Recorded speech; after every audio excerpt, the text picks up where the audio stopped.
வணக்கம் நண்பர்களே. இன்னைக்கு நாம் பேச போகிற தலைப்பு உங்கள் வாழ்க்கையை, குறிப்பாக உங்களோட பணம் பெய்ய அப்படியே தலைகீழாக மாற்ற போகிற ஒரு ரகசியம்தான். நமக்கு மட்டும் ஏன் எப்பவும் பணம் கஷ்டம் இருக்குது? சில பேர் என்ன செஞ்சாலும் தொட்டதெல்லாம் பொண்ணாகுது. அவங்கள நோக்கி மட்டுமே பணம் எப்படி காந்த மாதிரி ஓடி வருது அப்படின்னு என்னைக்காவது யோசிச்சிருக்கீங்களா? அவங்க ஏதோ அதிர்ஷ்டக்காரங்கன்னு நினச்சா அதுதான் தப்பு. இந்த உலகத்தை, இந்த பிரபஞ்சத்தை இயக்குற ஒரு சில ரகசிய விதிகள் இருக்கு. பிரபஞ்சம் யாருக்குமே பாரபட்சம் பார்க்காது. ஆனால் அது ஒரு குறிப்பிட்ட தகுதிகள், குறிப்பிட்ட அதிர்வில் இருக்கிறவங்களுக்கு மட்டும்தான் பணத்தை அள்ளி அள்ளி தரும். இன்றைக்கி இந்த 20 நிமிஷம் வீடியோவில் பிரபஞ்சம் யாருக்கு பணம் தரும், அந்த பணத்தை நாம் எப்படி ஈர்க்கிறது, அப்படி ஈர்ப்பதற்கு நாம் செய்ய வேண்டிய 5 முக்கியமான ரகசியங்கள் என்னென்னு மிக ஆழமாக பார்க்க போகிறோம். வீடியோவை ஸ்கிப் பண்ணாமல் கடைசி வரைக்கும் பாருங்கள். வாங்க வீடியோக்குள்ளே போகலாம். ஏன்னா கடைசி அந்த 5 நிமிடங்கள் ஸ்பேஸ் தான் உங்கள் வாழ்க்கையில் மாற்ற போகுது. விதி 1, நன்றியுணர்வு என்னும் காந்தம். த லா ஆஃப் கிராட்டிடியூட். பிரபஞ்சம் யாருக்கு பணத்தை தரும் தெரியுமா? யார்கிட்ட நன்றியுணர்வு, கிராட்டிடியூட் அதிகமாக இருக்கோ அவங்களுக்கு தான் பிரபஞ்சம் மேலும் மேலும் கொடுக்கும். நம்மளை பல பேரோட பழக்கம் என்ன தெரியுமா? காலையில் எழுந்த உடனே ஐயோ இன்னைக்கு இவ்வளோ பில் கட்டணுமே, அக்கௌண்ட்டில் காசு இல்லையே, கடன்காரன் ஃபோன் பண்ணுவானே அப்படின்னு பற்றாக்குறையை நினச்சி தான் புலம்ப ஆரம்பிப்போம். ஈர்ப்பு விதியின் மிக முக்கியமான விதி, நீங்கள் எதை பற்றி அதிகமாக நினைக்கிறீங்களோ அதுதான் உங்கள் வாழ்க்கையில் பெருகும். நீங்கள் பற்றாக்குறையை பற்றி பேசிகிட்டே இருந்தால் பிரபஞ்சம் உங்களுக்கு பற்றாக்குறை தான் இன்னும் அதிகமாக தரும். ஒரு சின்ன கதை. ஒரு ஊரில் 2 பிச்சைக்காரன் இருந்தாங்க. ஒருத்தர் எப்போவுமே எனக்கு கண்ணு தெரியல, காலையில் யாருமே காசு போட மாட்டேங்கிறாங்க அப்படி அழுதுகிட்டே பிச்சை எடுப்பான். இன்னொருத்தன் இன்னைக்கு எனக்கு உயிர் வாழ ஒரு நாள் கொடுத்த பிரபஞ்சத்திற்கு நன்றி, எனக்கு இந்த அளவுக்கு கஞ்சி கொடுத்த ஊர் மக்களுக்கு நன்றி அப்படின்னு சிரிச்ச முகத்தோடு இருப்பான். யாரோட பாத்திரத்தில் காசு அதிகமாக விடும்? கண்டிப்பாக அந்த 2வது மனுஷருக்கெல்லாம் அவங்ககிட்ட தான். ஏன்னா அவங்கக்கிட்ட ஒரு நேர்மறையான ஆற்றல், பாசிட்டிவ் எனர்ஜி இருக்கும். இன்னையில இருந்து உங்கள் புலம்புல நிறுத்துங்க. உங்ககிட்ட இப்போ 10 ரூபாய் இருந்தாலும் இந்த 10 எனக்கு கொடுத்த பிரபஞ்சத்துக்கு நன்றி அப்படின்னு சொல்லுங்க. உங்ககிட்ட இருக்கிற வீட்டுக்கும் உணவுக்கும் உடைக்கும் நன்றி சொல்லுங்க. நன்றி உணர்வு இருக்கும் இடத்துல தான் மட்டும்தான் பிரபஞ்சம் பணத்தை கண்டிப்பாக அள்ளி தரும். 2வது விதி, பணம் பற்றிய உங்கள் ஆள் மனசில் இருக்கிற பதிவு. ரீப்ரோக்ராமிங் த மணி மைண்ட் செட். 2வது விஷயம், உங்கள் ஆள் மனசில் பணத்தை பற்றி எந்த மாதிரியான எண்ணம் இருக்குது. நம்ம சின்ன வயசில் இருந்து நம்மளை சுற்றி இருக்கிறவங்க நமக்கு சொல்லி வளர்த்து சில தவறான பதிவுகள், நெகட்டிவ் கண்டிஷனிங் என்ன தெரியுமா? பணம் தான் எல்லா தப்புக்குமே காரணம், பணம் வந்தால் குணம் மாறிடும், பணக்காரங்க எல்லாம் தப்பான வழியில் தான் சம்பாதிக்கிறாங்க, பணம் என்ன மனத்தில் ஏன் காய்க்குது. உங்கள் மனசுக்குள்ளே இந்த மாதிரி பணத்தை பற்றி இப்படி ஒரு தவறான கெட்ட அபிப்பிராயம் இருந்தால் உங்கள் ஆள் மனசு பணத்தை ஒரு எதிரியாக தான் பார்க்கும். உங்கள் ஆள் மனசு உங்களை பாதுகாக்க நினைக்கும். அதனால் பணத்தை உங்ககிட்ட இருந்து வரவிடாமல் தடுத்துக்கிட்டே இருக்கும். உண்மை என்ன தெரியுமா? பணம் என்பது வெறும் காகிதம் கிடையாது, அது ஒரு ஆற்றல். Money is energy. பணம் ஒரு நல்ல கருவி.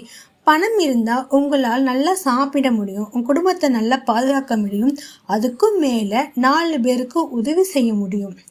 பணம் வர்றதுனால யாரும் கெட்டு போகிறது கிடையாது. அவங்க குணம் ஏற்கனவே கெட்டதாக இருந்திருக்கும், பணம் அதை வெளிச்சம் போட்டு காட்டுது, அவ்வளோதான்.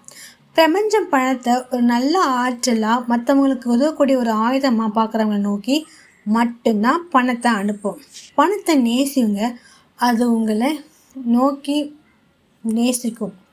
நிறைய பேர் பணம்லாம் வாழ்க்கையில் தேவையே இல்லை, பணம்லாம் வாழ்க்கையில் தேவையே இல்லைன்னு சொல்லிட்டு அவங்க வாய் வார்த்தையால் சொல்லுவாங்களே தேவையில்லை, நிஜ வாழ்க்கையில் அவங்க அதுக்காக போராடுவாங்க, முயற்சி செய்வாங்க. அவங்க பணத்து மேலே ஒரு ஆசையும் வச்சுருப்பாங்க, நம்பிக்கையும் செய்வாங்க, அவங்க நல்லா சம்பாதிப்பாங்க. ஆனால் அவங்ககிட்ட பேசுகிறது பணம்லாம் ஒரு வாழ்க்கையே கிடையாது அப்படின்னு ஒரு பொய்யான வார்த்தையை சொல்லுவாங்க. 3வது விதி, கொடுக்கும் குணம். The law of giving and circulation. 3வது மிக முக்கியமான பிரபஞ்ச விதி, கொடுத்தால் மட்டுமே திரும்ப பெற முடியும். த லா ஆஃப் கிவிங். ஒரு குளத்தில் தண்ணீர் கவனிச்சிருக்கீங்களா?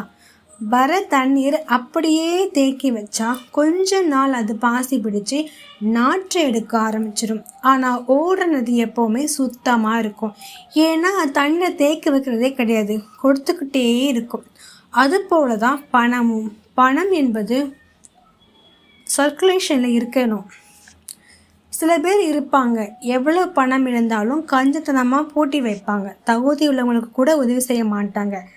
தான் மட்டும்தான் அனுபவிக்கணும் அப்படின்னு நினைப்பாங்க. அப்படிப்பட்டவங்ககிட்ட இருக்கிற பணத்தை பிரபஞ்சம் ஏதோ ஒரு வழியில் அது வெளியில் எடுத்துரும். ஒன்றும் அவங்களுக்கு ஏதாவது செலவு வச்சுட்டே இருக்கும். பிரபஞ்சம் கொடுக்குற மாதிரி கொடுக்கும், ஆனால் எடுத்துரும் அதுவே. நீங்கள் ₹1 மற்றவங்களோட நல்வாழ்வுக்காக கொடுக்கும்போது பிரபஞ்சம் உங்களுக்கு அதை 10 மடங்காக நிச்சயமாக திருப்பி கொடுக்கும்.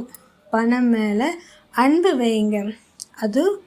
அது ஒரு பொருள் தான். ஏன்னா அது பணம்ங்கிறது இந்த உலகத்தில் நீங்கள் வாழ்கிறதுக்கு, நீங்கள் சாப்பிட்றதுக்கோ எதுக்கோ அந்த இது தேவைப்படுறது. ஸோ அது மேலே ஒரு நன்றி வைங்க. பிரபஞ்சம் உங்களுக்கு அதை 10 மடங்காக திருப்பி கொடுக்கும்.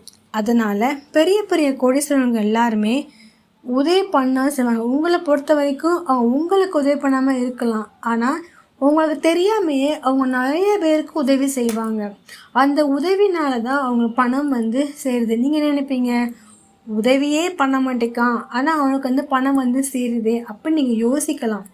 ஆனால் உங்களுக்கு அவன் பண்ணலை, ஆனால் அவன் வேறு யாருக்கோ நிறைய பேருக்கோ பண்ணிகிட்ருக்கலாம். அதனால் நம்ம யாரையுமே அப்படி சொல்ல முடியாது. உங்களால் முடிஞ்ச ஒரு சிறிய தொகையை பசியோடு இருக்கவங்களுக்கு அல்லது படிக்க கஷ்டப்படுற குழந்தைங்களுக்கு கொடுங்க. நீங்கள் கொடுக்க கொடுக்க உங்கள் பாத்திரத்தை பிரபஞ்சம் பெருத்தாக்கி கொண்டே இருக்கும். இது சத்தியம். 4ஆம் விதி தெளிவான இலக்கு மற்றும் செயல். Clarity and inspired action. தெளிவு மற்றும் செயல். நிறைய பேர் பிரபஞ்சத்துக்கிட்ட கேட்கும்போது எப்படி கேட்பாங்க தெரியுமா? எனக்கு நிறைய பணம் வேணும் பிரபஞ்சமே அப்படின்னு கேட்பாங்க. நிறைய பணம் அப்படின்னா எவ்வளவு? பிரபஞ்சத்துக்கு 100 நாளும் நிறைய பணம் தான், 100 கோடி நாளும் நிறைய பணம் தான். பிரபஞ்சத்துக்கு குழப்பமான கோரிக்கைகளை வைக்கக்கூடாது. உங்களுக்கு தெளிவான இலக்கு இருக்கணும். எனக்கு இவ்வளோ தொகை வேணும், இந்த தேதிக்குள்ளே வேணும், அதை நான் இந்த நேர்மையான வழியில் என்னோட உழைப்பை கொடுத்து சம்பாதிப்பேன் அப்படின்னு சொல்லணும். வெறும் பெட்டில் படுத்துக்கிட்டே பிரபஞ்சமே எனக்கு பணத்தை கொடு அப்படின்னு மேனிஃபெஸ்ட் பண்ணால் பணம் வராது. பிரபஞ்சத்துக்கு சோம்பேறிகளை பணம் பிடிக்காது, அவங்களுக்கு பணத்தையும் தராது. உங்களோட இலக்கை நோக்கி நீங்கள் தினமும் ஒரு சிறிய அடியாவது எடுத்து வைக்கணும். நீங்கள் ஒரு படி எடுத்து வச்சா பிரபஞ்சம் நிச்சயமாக உங்களுக்காக 10 அடிகளை எடுத்து வைக்கும். உங்களுக்கான சரியான மனுஷங்களை, சரியான வாய்ப்புகளை, சரியான ஐடியாக்களை பிரபஞ்சம் உங்களுக்கு கொண்டு வந்து சேர்க்கும். அந்த வாய்ப்புகளை பயன்படுத்தி நீங்கள் உழைக்கிறதுக்கு தயாராக இருக்கணும். சும்மா இருந்துட்டு கடவுளே தாங்க, பிரபஞ்சமே தாங்கன்னா எதுவுமே தராது. நீங்கள் சும்மா கடைசி வரைக்கும் கேட்டுகிட்டே இருக்க வேண்டியதான். லாஸ்ட் இறுதி அந்த 5 நிமிட பணத்தை இருக்கும். அந்த 5 நிமிட இரவு பயிற்சி. சரி, இப்போ வீடியோவோட இறுதி பகுதிக்கு வந்துட்டோம்ல. நான் வீடியோவோட ஆரம்பத்திலே சொன்ன மாதிரி உங்கள் வாழ்க்கையில் பணத்தை ஈர்க்கக்கூடிய ஒரு எளிய 5 நிமிட நல்ல பயிற்சி இப்போ சொல்லித்தரேன். Night routine. நாம் தூங்க போகிறதுக்கு முன்னாடி இருக்கிற அந்த 5 முதல் 10 நிமிஷங்கள் நம்ம ஆள் மனசு ரொம்ப விழிப்போடு இருக்கும். அந்த நேரத்தில் நம்ம என்ன நினைக்கிறோம் அது அப்படியே பிரபஞ்சத்துக்கு பலிக்கும்.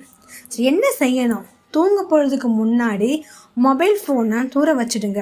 அமைதியாக கண்ணை மூடி உட்காருங்க. இன்றைக்கி நாளில் உங்களுக்கு கிடைச்ச நல்ல விஷயங்களை நினச்சி பிரபஞ்சத்துக்கு மனசார நன்றி சொல்லுங்கள். உனக்கு எது கிடைக்கலையோ அதுக்கு மட்டும் நீ சொல்லாத. உனக்கு எது கிடைச்சிக்கோ அதுக்கு சொல்லு. 3 வேளை சோறு தின்னியா? நல்லா தண்ணி குடிச்சியா? நல்லா தூங்குனியா? இதெல்லாம் கூட பெரிய விஷயந்தான். ஏன்னா இது கூட கிடைக்காதவங்க எத்தனையோ பேர் இந்த உலகத்தில் இருக்காங்க. உங்களுடைய இலக்கு, உதாரணமாக நீங்கள் வாங்க நினைக்கும் கார் அல்லது வீடு அல்லது ஒரு குறிப்பிட்ட தொகை ஏற்கனவே உங்கள் கை கிடைச்ச மாதிரி கற்பனை செய்யுங்க. அந்த பணம் உங்ககிட்ட இருக்கும்போது நீங்கள் எவ்வளோ மகிழ்ச்சியாக இருப்பீங்களோ அந்த உணர்வை இப்போதே நீங்கள் ஃபீல் பண்ணுங்கள். கடைசியாக இந்த 5 வாக்கியத்தை மனசுக்குள்ளே 5 முறை சொல்லிக்கிட்டே அப்படியே தூங்குங்க. நான் பணத்தை காந்தம் போல் ஈர்க்கிறேன். பிரபஞ்சம் எனக்கு தேவையான பணத்தை அள்ளித்தந்து கொண்டிருக்கிறது. நன்றி நன்றி நன்றி. இதை அடுத்த 21 நாட்களுக்கு தொடர்ந்து செஞ்சு பாருங்கள். உங்கள் வாழ்க்கையில் பணம் புழக்கம் வரதை நீங்களே கண்கூட பார்ப்பீங்க. இப்போவும் சொல்கிறேன், யாராவது உங்கள் வாழ்க்கையில் இருந்து பணம் முக்கியம் இல்லை, பணம் முக்கியம்னு சொன்னால் இந்த காதில் வாங்கி இந்த காதில் விட்டுருங்க. ஏன்னா அவன் நிறையாவே சம்பாதிச்சிட்ருக்கான். அவன் சொல்கிற நீங்கள் கேட்காதீங்க. அதனால் பிரபஞ்சம் நண்பர்களே, பிரபஞ்சம் ஒரு அக்ஷய பாத்திரம் மாதிரி தான். அது வற்றாத பணம் இருக்கும். உங்கள் மைண்ட் செட்டை மாற்றி நன்றியுணர்வோடு உழைக்க தயாராக இருந்தால் பிரபஞ்சம் உங்களுக்கு பணத்தை கொட்டி கொட்டி தரும். இந்த வீடியோ உங்கள் வாழ்க்கையில் ஒரு பெரிய மாற்றத்தை ஏற்படுத்தும் நான் நம்புகிறேன். இந்த வீடியோ உங்களுக்கு பிடிச்சிருந்தா உடனே லைக் பண்ணுங்கள், உங்கள் ஃப்ரெண்ட்ஸ்க்கும் ஷேர் பண்ணுங்கள். மறக்காமல் நம்மளோட சேனலை சப்ஸ்கிரைப் பண்ணலாம் அப்படின்னா பண்ணிடுங்க. பக்கத்தில் ஒரு பெல் ஐக்கான் பட்டன் இருக்கும், அதையும் கிளிக் பண்ணிடுங்க. இன்னும் அடுத்து ஒரு நல்ல ஒரு வீடியோவில் சந்திக்கலாம். அப்புறம் எனி கமெண்ட் கண்டிப்பாக கமெண்ட் பாக்ஸில் கொடுத்துருங்க. நன்றி, வணக்கம்.